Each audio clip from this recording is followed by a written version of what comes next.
노아 이야기는 이 노아의 홍수 사건보다 우선 하나님이 노아와 맺은 언약에 대한 내용부터 살펴보도록 하겠습니다. 제가 창조와 타락이라는 이전 영상에서 그 모세가 기록한 창세기 1, 2장의 창조 이야기는 광야에서의 그 성막 건축과 유비된 이야기라고 언급했었죠. 본 영상에서도 이 노아의 홍수 직후의 언약이 창세기 1, 2장의 언약과 유비되는 점이 흥미롭습니다. 이를테면 하나님이 인간을 하나님 자신의 형상대로 창조했다는 창세기 1장의 언급은 이 노아 홍수 이후인 창세기 9장에서 그것을 다시 재확인해 주는 언급이 나옵니다. 이 9장의 말씀을 보면 다른 사람의 피를 흘리면 그 사람의 피도 흘릴 것이니 이는 하나님이 자기 형상대로 사람을 지으셨음이니라.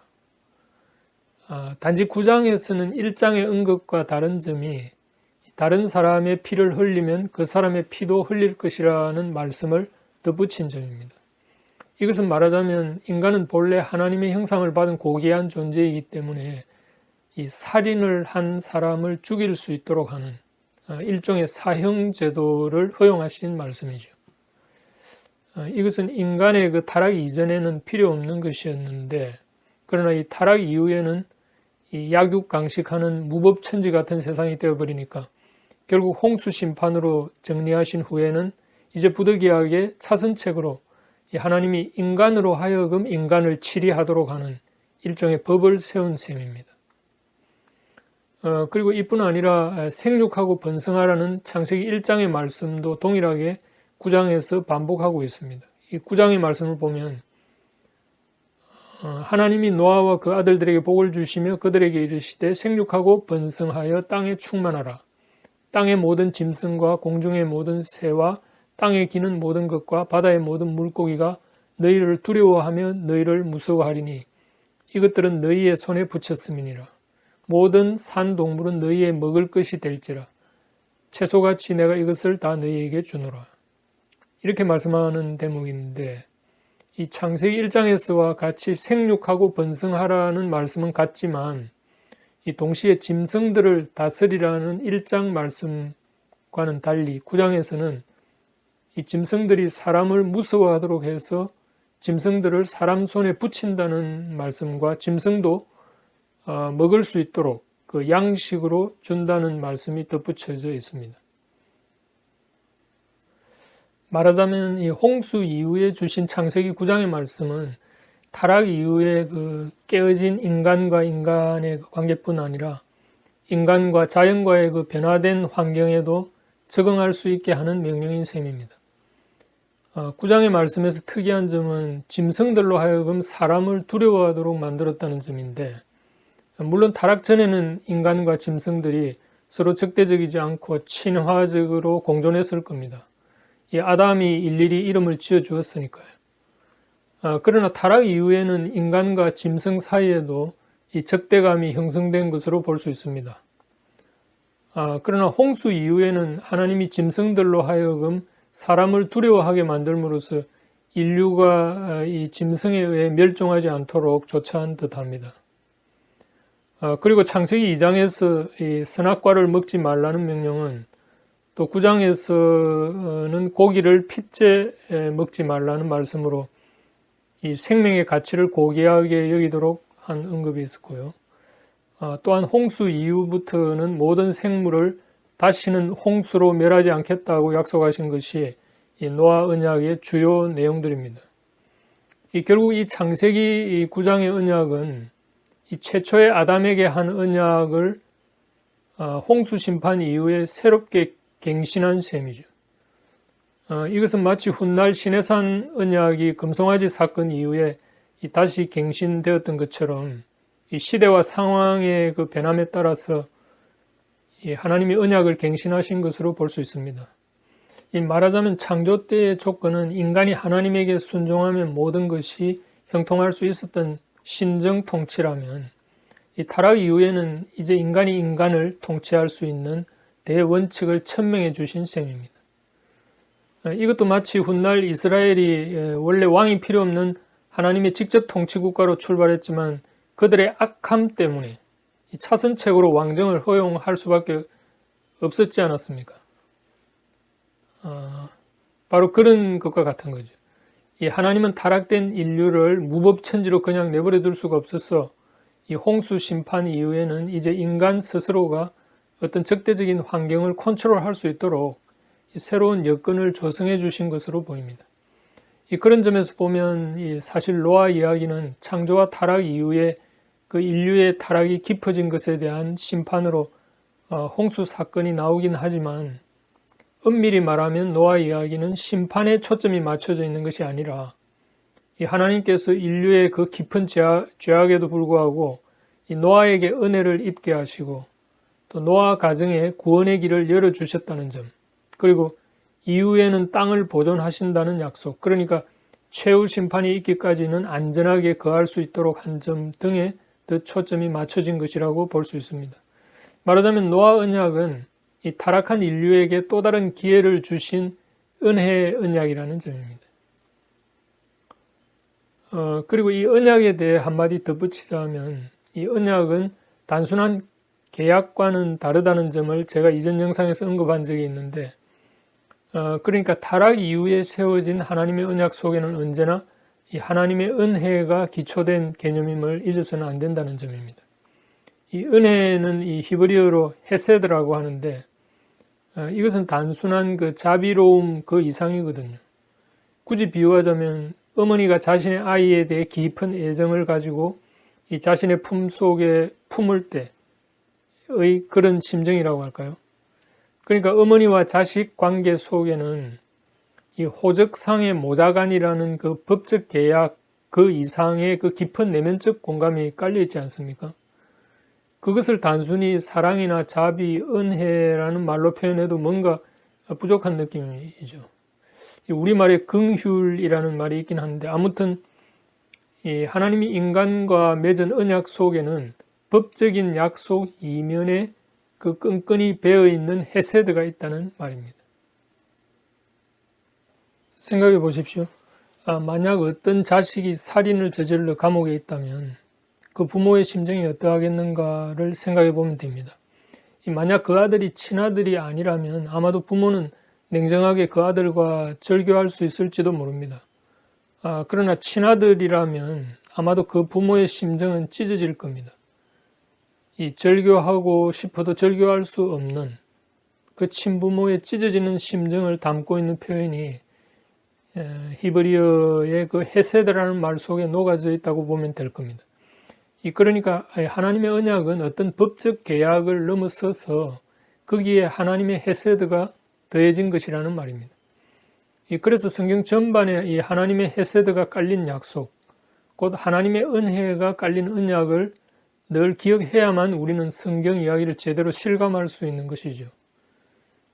따라서 우리는 이 노아의 사적을 통해서 홍수라는 이 무시무시한 심판만을 바라보아서는 안 되고 오히려 하나님의 그 인류를 향한 헤세드를 다시 한번 재확인하게 되는 이야기로 바라볼 필요가 있다는 거지요.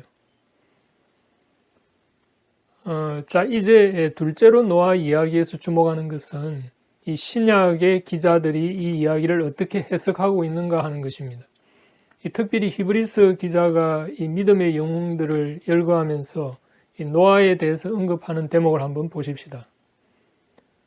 믿음으로 노아는 아직 보이지 않는 일에 경고하심을 받아 경외함으로 방주를 준비하여 그 집을 구원하였으니 이로 말미암아 세상을 정죄하고 믿음을 따르는 의의 상속자가 되었느니라 는 말씀이 히브리서 11장에 나옵니다. 여기에서 의의 상속자라는 말씀은 이미 창세기에 하나님께서 노아를 일컬어 의인이라고 표현하기도 했기 때문에 잘 알고 있는 말씀입니다. 그런데 이것은 노아의 도덕적 성품이 어렵다는 말이기보다는 그리스도의 의를 얘기하는 언약적 삶을 살았기 때문에 주어진 명칭입니다. 말하자면 이 노아는 그리스도의 의의 공로를 얻은 사람, 그러니까 이 의로운 자로 칭함을 받은 칭의의 사람이라는 말입니다. 갑자기 구약 이야기에서 이 신약적인 칭의의 개념이 나오는 것이 좀 뜬금없는 말일 수 있지만 이것은 히브리서 기자가 그 믿음의 영웅들이 결국 이 사람들은 다 믿음을 따라 죽었으며 약속을 받지 못하였으되 그것들을 멀리서 보고 환영하며 또 땅에서는 외국인과 나그네임을 증언하였으니 라고 한 대목에서 구약의 그 믿음의 인물들이 모두 미래의 그 그리스도의 의로움을 힘입었다는 것을 보여줍니다. 그래서 베드로 사도는 그의 두 번째 서신서에서는 노아를 일컬어 의를 전파하는 자로 말씀하고 있는 부분이 있습니다. 옛 세상을 용서하지 아니하시고 오직 의를 전파하는 노아와 그 7 식구를 보존하시고 경건하지 아니한 자들의 세상에 홍수를 내리셨으며, 이 말씀은 그의 첫 번째 서신에서 예수 그리스도의 영이 노아의 날 방주를 준비할 동안 옥에 있는 영들에게 선포하셨다는 그 난해한 말씀의 의미를 풀어주는 말씀이기도 합니다. 이 베드로전서의 그 부분을 보면 다음과 같습니다. 그리스도께서도 단번에 죄를 위하여 죽으사 의인으로서 불의한 자를 대신하셨으니 이는 우리를 하나님 앞으로 인도하려 하심이라.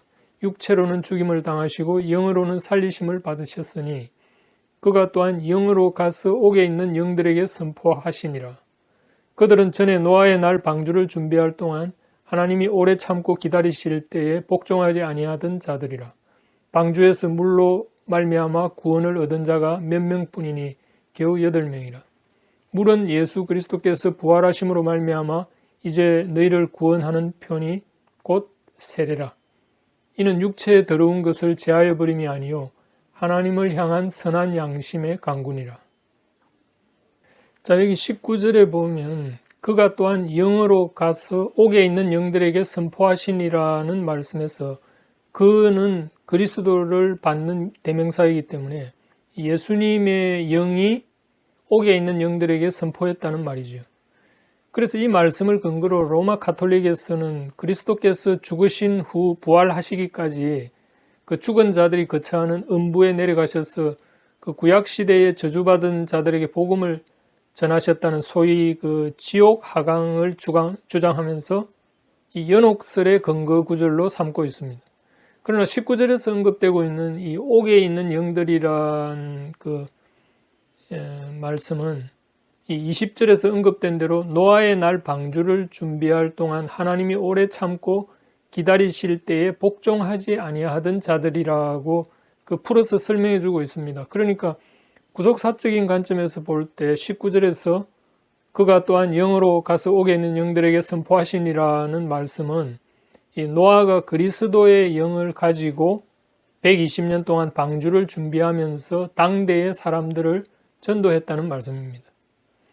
이러한 해석은 베드로후서에서 그 베드로 사도가 노아를 의의 전파자로 언급한 것에서 그 지지를 받을 수 있죠. 이 말하자면 노아가 그리스도의 영을 가지고, 그러니까 성령이죠. 성령으로 그리스도의 모형으로 그 구약 속에서 활동한 것입니다. 그래서 노아가 의인이라는 말은 도덕적 개념이라기보다는 그리스도를 얘기한 언약적 약속을 믿었던 삶을 살았다는 말에 다름이 아닙니다. 그런 점에서 구원이 그리스도 안에서만 가능하다는 것은 구약에서도 그대로 적용되는 진리입니다. 왜냐하면 예수 그리스도는 아브라함이 나기 전부터 계셨던 분이고 곧 태초부터 존재했던 분이기 때문이죠. 이 오늘날 신약 시대를 살아가는 우리가 이 그리스도의 피 공로로 구원을 얻었다면 이 구약의 믿음의 인물들은 그 미래의 그리스도의 피 공로를 얘기함으로써 구원을 얻었던 것입니다. 어떤 경우이든지 구원은 그리스도 안에서 처리되는 것이죠. 이 베드로 사도가 물을 세례와 관련시킴으로써 그 노아의 홍수를 성내전적인 그런 관점에서 본 것도 바로 이런 이유라고 할 수 있습니다. 이 말하자면 이 베드로 사도는 노아의 홍수 사건을 어느 한 시공간에 묶어두는 한정된 사건으로 본 것이 아니라 그건 너머에 있는 그 초월적 실체를 가리키는 표지로 본 것입니다. 이처럼 이 노아의 홍수 사건은 이 하나님이 그리스도를 통해서 세상을 구원하고자 계획하신 은혜로운 약속, 곧 언약적 기초에서 주어진 예표적 사건이면서 동시에 그리스도의 영인 성령이 노아를 통해서 불신자들을 전도한 이 선교적 사건으로 읽혀지는 것입니다.